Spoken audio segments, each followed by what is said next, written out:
Welcome to Think Big with Dan and Qasim. Join hosts Dan Melnick and Qasim Masood as they explore big ideas, limitless possibilities, and engage with visionaries, entrepreneurs, and thought leaders who dare to dream big, get inspired, motivated, and find practical tips for personal growth.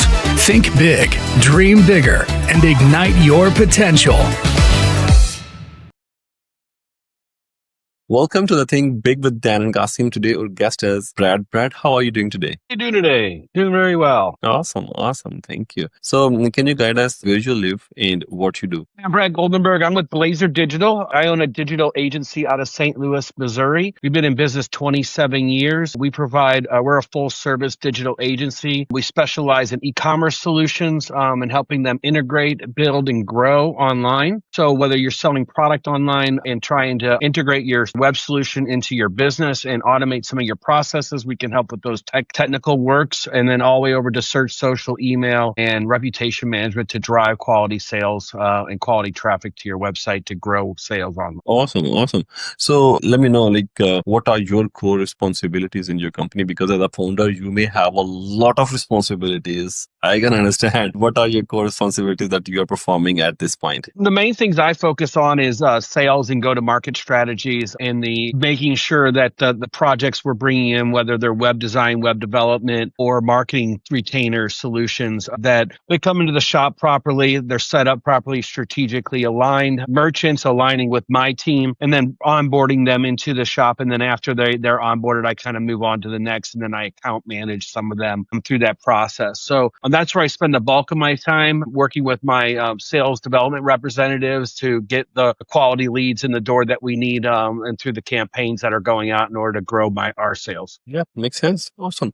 So can you guide us? What was the biggest inspiration behind why you started this business? What was the biggest why behind the scene? Sure. So I started 27 years ago. I am an audio engineer by trade. I own a music recording studio here in St. Louis. I was out in LA as a janitor in a recording studio, and I was watching the guy who owned the studio, helping him build a multimedia company. And at that time, it was audio, video, CD-ROM, and web design were the four strategic pillars that we were building on. I came back to St. Louis to take a job here in town and started realizing how we can make that blueprint work in St. Louis. And right off the bat, the music scene isn't humongous in St. Louis, Missouri. It's not where you think of the best place to do music. So I got really heavily into digital. So I got into a video degree and a digital media degree, and I was working through starting the company and kind of laying out the multimedia. And really, web took off, and online solutions had some really big customers in our beginning: Winchester Ammunition, Arch Coal, Hogan Trucking, Monsanto, which is now Bayer. So we had some pretty big customers throughout our years as we grew up and down, and really focusing in on product-based solutions about 2010 or 11, really pushing after integrating and building people's businesses online seemed to be a better route than professional service sites where we're just building and trying to lead gen. The people who make money online seem to do a little bit better online. But we're about 80% product-based solutions, about 20% service-based solutions. Our clients are about 80% national, 20% local. Have a pretty big partner-centric network that we partner with a lot of different agencies and a lot of different tech stack partners, marketing automation partners, stuff that we can build out for our clients to help them grow their digital footprint. Wow, that's great. So do you have any eligibility criteria of your clients? Maybe if your client is just like the parameters, if your client is doing this niche, then they can work with you. So any limitation for the clients? So for our clients, we are agnostic on when it comes to any industries, but we put our marketing efforts into 5 specific markets that we target market on a regular basis to, starting with automotive parts, automotive specialty parts, automotive detailing type companies, and then secondary apparel, sporting goods when it comes to sports apparel and around that industry. We're really heavy in guns and ammunition. The regulations, we're very up on the regulations and the things to do to help companies market in the guns and ammunition industry. We're really good in regulated industries. The other one is cannabis and CBD, and selling the right type of products like around that online, and trying to get around and making sure we're in compliance with doing the right marketing to help them grow their businesses. And then lastly is the one we're working on currently is food and beverage, selling food products online, food service, food parts, utensils, stuff like that. Seem to be a pretty good niche niche of work that we kind of put into. So those are ones we market into, but again, we're pretty industry agnostic. We work with many industries. Makes sense. Makes sense.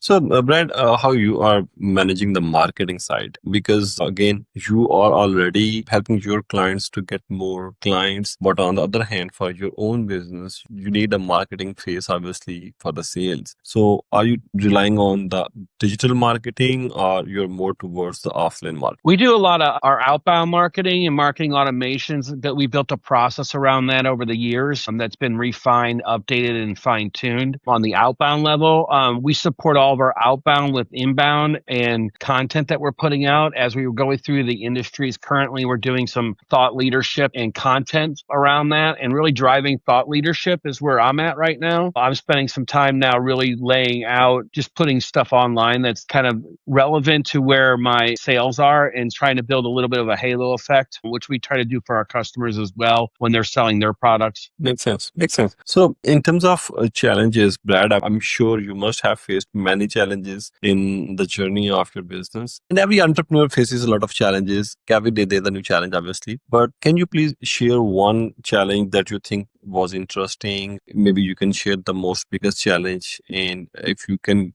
guide us how you were able to cope up with that challenge. Well, the challenge this year has been the roller coaster ride of the economy and really, trying to get on the trend of what's going which direction. It's been the biggest challenge I think we've had is, predictable sales and predictable projects coming in on a regular basis. And I think a lot of the agencies that I talked to this year in particular at the same time all started hitting some speed bumps around the way, which we haven't seen in many years. And not to say that we're not rolling over the speed bumps and things are still moving, because things are still moving, but they weren't moving at the pace, or there's some of the merchants have slowed down on, well, maybe I'll wait a little bit, or maybe I'll give this 3 more months before I actually make the purchase. And those little challenges we didn't see coming. And I'm navigating that, going through '08 and, some of the recession and stuff like that, I'm used to it, but actually predicting it is where, you're predicting the road going one way. And then the challenge is how to change, kind of change your direction once you realize where you're at, and how do you pivot a cruise ship like a speedboat, make a right turn, Yeah. Exactly.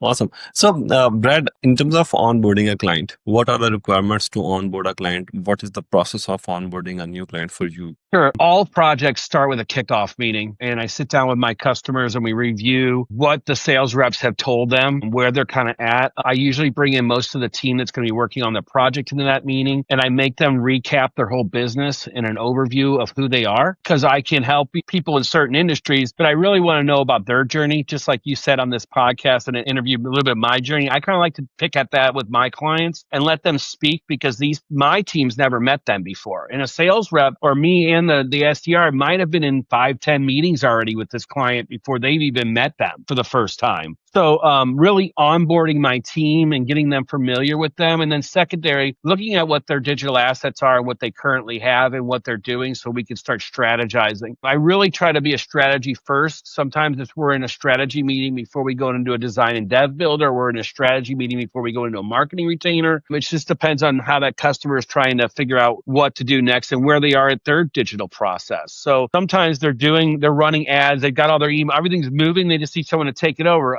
Other businesses are like, we haven't touched that yet, we need to start, so like getting more of that content going in the right direction is where we start. And then again, so from the kickoff meeting, we either go into the design development phase, or we go into the full strategic research, and then how to grow them into the channels to come back with some recommendations for our clients to grow. Makes sense.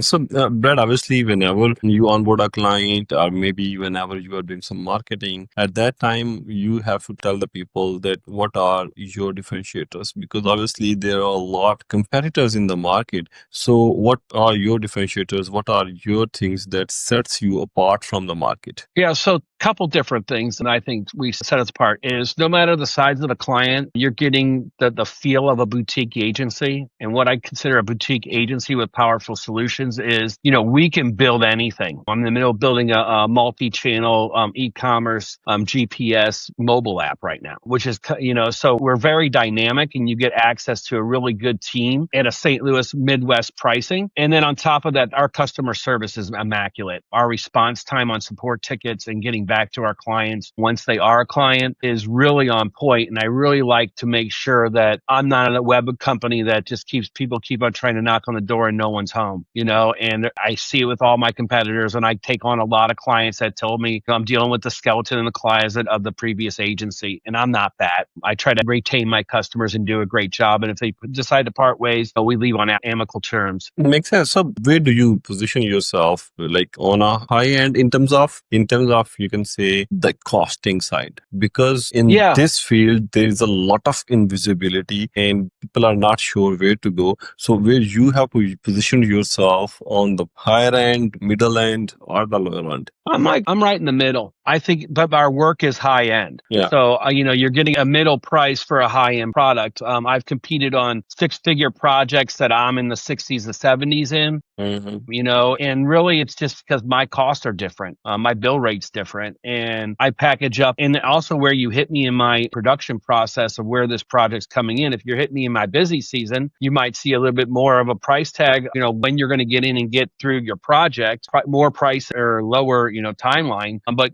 Christmas time usually is a great time to hit up an agency because they're pretty much in holiday mode and they need new stuff coming in the door through the holidays. So, you just got to know that the busy season, summer's really busy for all agencies. They're hitting their stride with most of their clients. And then the fall, they're all preparing for holidays, especially retail. Exactly. After Thanksgiving, like a holiday mood starts. Right. For sure. So yeah, exactly. So Brad, in terms of the projects, do you have any niche where you don't work? Like you say, okay, in XYZ niche, I really don't work. If you have any project, you have money, I can't work in that niche. Well, we have minimums. We have retainer monthly minimums that we work with. I haven't found an industry yet that I have completely said no, although some of the stuff I've done is pretty private for some of the stuff that I probably wouldn't publicly say I did. But yeah, industry-wise, I don't think it's not, my team won't touch it. I'll usually ask my team if they're offense to this, and if they agree, then I'll take it on. If they're not offense to it,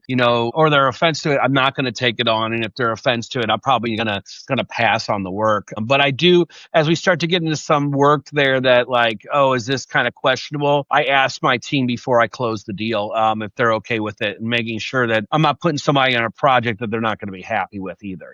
That's so nice. There's that. Yeah, and then the other side of it, again, we do have minimums that I'm kind of, whether it's a monthly retainer or a website project.